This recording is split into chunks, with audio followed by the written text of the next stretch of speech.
What is up, guys? In today's video, we're going to be going over several late game tips that should hopefully help you stop choking in the end game. As always, if you guys do enjoy this video, find it helpful, informative, or interesting, remember to give it a like, subscribe if you would like to see more, comment what part of the game you struggle with most, whether it's early, mid, or late game, and if you guys would like to use my code in the shop when getting anything, it is EvolveJake, just like my channel name is, and it is underneath the webcam at all times.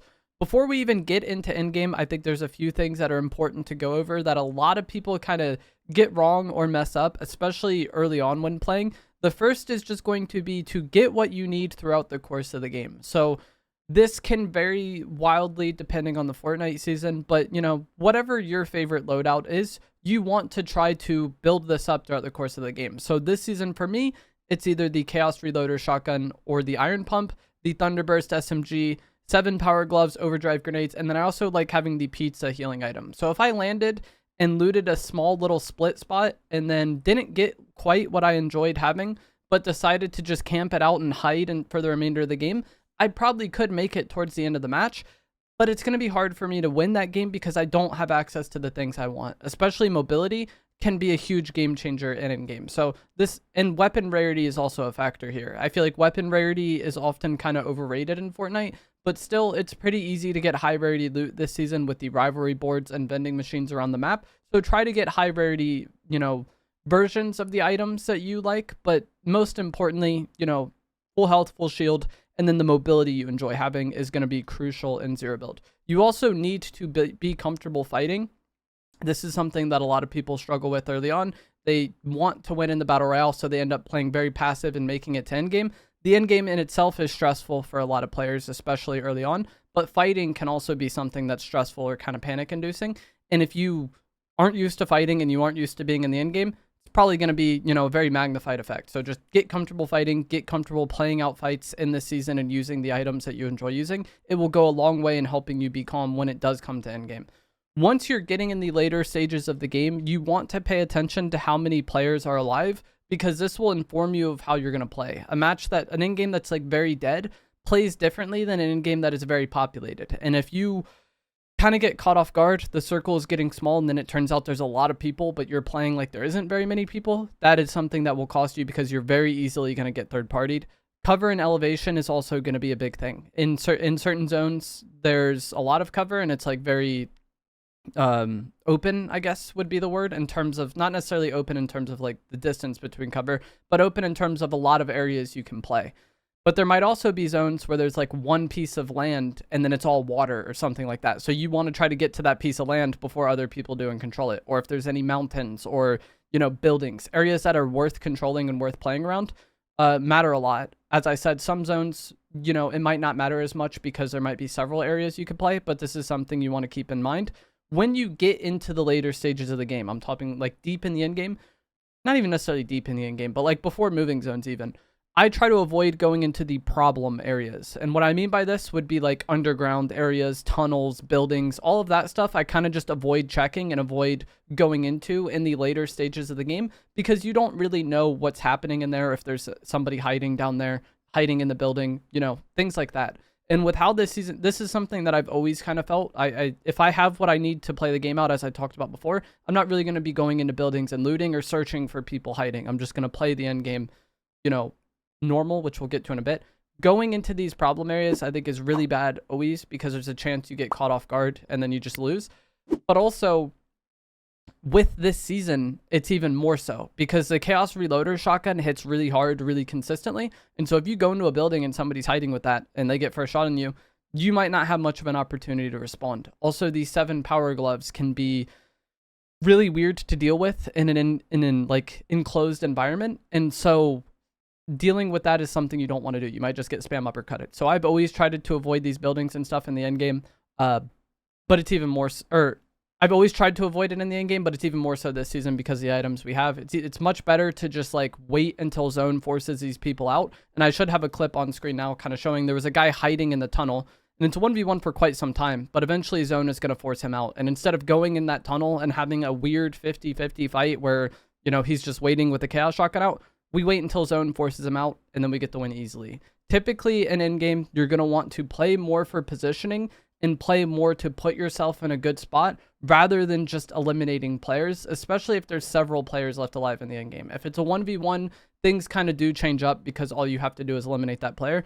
But if there's several enemies, just getting one kill probably doesn't, win you the game. And moving zones is like where the real end game is in Fortnite. And with these moving zones, there's two kind of main ideas you want to go for. Either you want to get deep into the new safe area as it opens up and kind of, because that new area typically won't be occupied by enemies because the zone is hitting hard here, or you want to try to get to the edge of the new safe area and prevent other players from getting in. And how you decide which you're going to do, I think really depends on the amount of players alive. And that brings back the point I talked about of just like keeping track of how many people are alive. If there's still plenty of players remaining, like let's say it's a solos and there's 5 people moving zones for whatever reason. This is rarely going to happen in pubs, but just for the sake of the argument. If there's several players or parties left alive, you want to focus more on just getting deep into the zone and getting into that new safe area as it opens up, since there aren't going to be those people there, as I talked about. And trying to hold people when there's so many people alive often just gets you kind of leapfrogged or focused on. Again, if there's 5 people and you go to edge of the new zone and, stop one person from getting in, that's cool and all, but you had to hold 4 people rather than just 1. And so the other people are probably just going to jump on you and third party you, or get deeper into the new zone and then maybe hold you later on. When you, in these end games, you want to try to think about what zone you can actually win the game in and then make a play for that. And that's when you're going to try to hold people. If there's still plenty of people alive, you're probably not going to win the game in that zone. And so trying to force it typically will do more harm than good. If the lobby is really dead, like maybe only 1 player or team at that point, then sure, you can try to get to the edge of the new zone and then just prevent them from getting in and use the pressure from the damage you're outputting and the storm to make the fight kind of unwinnable. When you try to end the game when it's not ready, you make yourself a target. And a lot of times in these moving zones, there does kind of tend to be a chaotic cluster or fight that happens on the edge of the new safe area. And that's also why I think getting deep into the new safe zone works a lot in these games where there's plenty of people left alive, because you separate yourself from that chaos, but also put yourself in a decent situation to maybe clean it up from afar or clean it up from a distance, or get ready to third party it if it does kind of come down to it. You want to avoid that chaotic cluster that typically is the edge of the new safe area if you aren't going to be able to end the game there. And that's why, how many people are left alive is really going to change what you do here. A lot of times in end games, and like that kind of creates stalemate situations. Like a lot of times in these end games, you end up with 1 player or team fighting another player. So like in solos, this would be a 1v1v1. In duos, this would be a 2v2v2. And typically when that type of situation happens, whenever a fight does happen, the other people just immediately third party. So if it's a 1v1v1 and players A and B are fighting, then player C is just going to come to clean that up. And so you want to avoid that situation when possible. And again, be aware of how many people are alive and play accordingly. So this doesn't mean you can't fight, because there will be times where you have to defend yourself. And if you just don't shoot at other players and allow them to do whatever they want, then you're giving them too much room, and that's also bad. But when it is a 1v1v1, or really any stage in the end game where there's several parties left alive, you don't want to get into a fight that requires a lot of you, or that's like a very committed close range fight. If you can get some shots on somebody cleanly without having to commit to the fight, that's good. But you don't want to like get 100 damage on somebody and then just like push them with mobility and force that close range fight in the way that you maybe would in other stages of the game if you have several people in a small zone, because you're guaranteed to get third partied. If you get them incredibly weak and you know that you can get the kill quickly and then, play for the third party, I'll have a clip on screen here where it's a 1v1v1 and I get decent damage on one of the players, and so I want to push that and eliminate him, and I thought I could just quickly jump on him, get the kill, and then immediately play to fight the other player that's third partying. You can kind of use that typical situation against them because people are going to be thirsty to third party you. But it turns out that I don't eliminate the first guy as fast as I thought I would. So I actually I try to use mobility to get away before I even get the elimination on him, because I know the other person is going to be coming and I didn't get the kill quickly. So using your mobility to get kills if you can quickly, but also reposition proactively before the chain third party situation happens is very important. And you can kind of bait people into third partying each other this way because it is pretty predictable how people play. And using mobility is going to be very, very important in these end game situations. And that's kind of why I touched on earlier. One of the reasons why I touched on earlier that you need to get what you want throughout the course of the game, and try to stay topped off on it when you can. Some mobility items like overdrive nades, you use them throughout the course of the game. But if you can find more or repopulate them, it'll be huge in these in-game situations. Because if you have more mobility than other players, you have more ability to reset fights. And if you reset your fights before it's like a major problem, that'll help you a lot.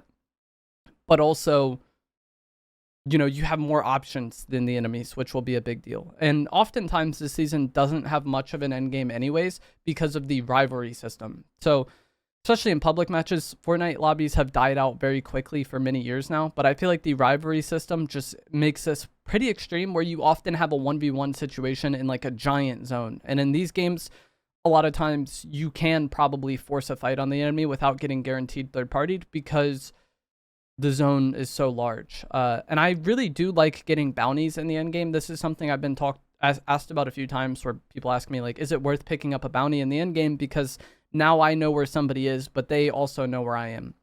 And typically this is something that I want to do as much as possible because I kind of value me having the information more than I do the enemy having information on me. If it's a 1v1v1 and you know where one of the people is, that helps you a lot, not only because you know where that player is so you can go and fight them, but maybe you find the other person and you start fighting them, you know where the other person is, so you know if they're going to third party you. And if you get the mark on them and they're very close, then obviously that's information that you really would have wanted to have. So it is a matter of preference, I guess, and maybe comes down to how confident you are fighting. But I definitely think getting bounties in the end game is beneficial this season just for finding those final few players, especially in these giant zones.